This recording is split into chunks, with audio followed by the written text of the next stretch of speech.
Here, Mr. Thompson was convicted under a statute that completely prohibits the public open carry of a firearm in Illinois and that punishes the failure to undergo a double licensing regime under the CCL Act. Neither of these parts of the statute can survive the Bruin test, and Your Honor should find it unconstitutional and reverse Mr. Thompson's conviction for aggravated unlawful possession of a weapon. We think that concealed carry and open carry are two categorically different conducts, one which is protected under the Second Amendment and the other which is not. So the government can regulate concealed carry, as it pleases, but the same doesn't apply for open carry.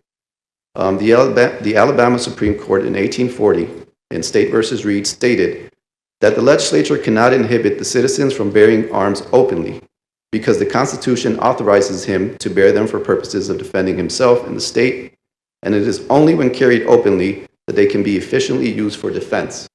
And so that's a dead ringer that they understood that the Second Amendment only protected open carry.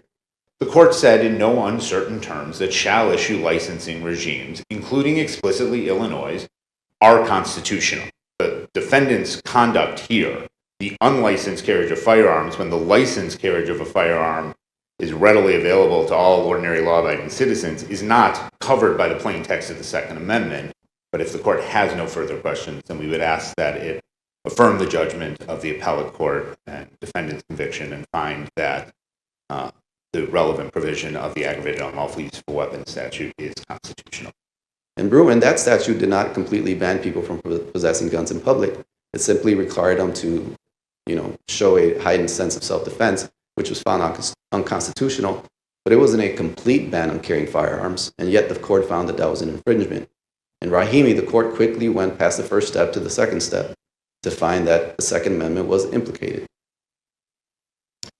And for all these reasons, Your Honors, we ask that you find that the AUPW subsections A1 and subsections 3A5 are facially unconstitutional and that you reverse Mr. Thompson's conviction for aggravated unlawful possession of a weapon.